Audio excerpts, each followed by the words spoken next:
10वां अध्याय 13 वर्षों बाद। इतने वर्षों तक वन में रहना हमारे लिए एक अलग तरह का अनुभव रहा, किंतु अब मैं अयोध्या वापस लौटने के लिए उत्सुक हूँ। सीता ने आतुर होकर कहा। राम की आंखें स्नेह से भर उठी। आप सही है सीता, आपके बिना वन में रहना असहनीय होता। कुछ समय पश्चात दोनों भाई शिकार पर जाने की तैयारी कर रहे थे। जैसे ही वे दोनों कुटिया के बाहर आए, उन्हें अचंभित करने वाला दृश्य दिखा।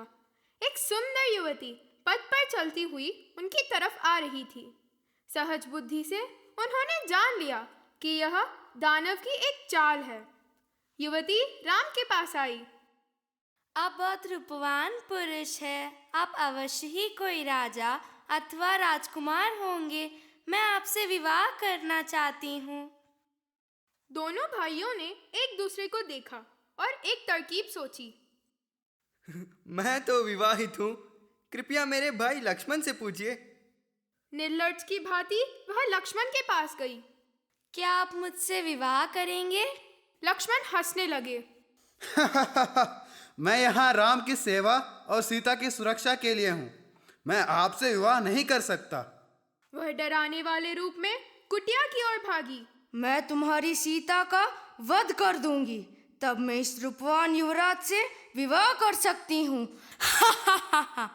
वह अट्टहास करने लगी। उसके आक्रमण को रोकने के लिए बाध्य होकर लक्ष्मण ने अपनी तलवार निकाली और शूर्पणखा की नासिका काट डाली। अगले ही पल वह युवती अपने वास्तविक रूप में परिवर्तित हो गई।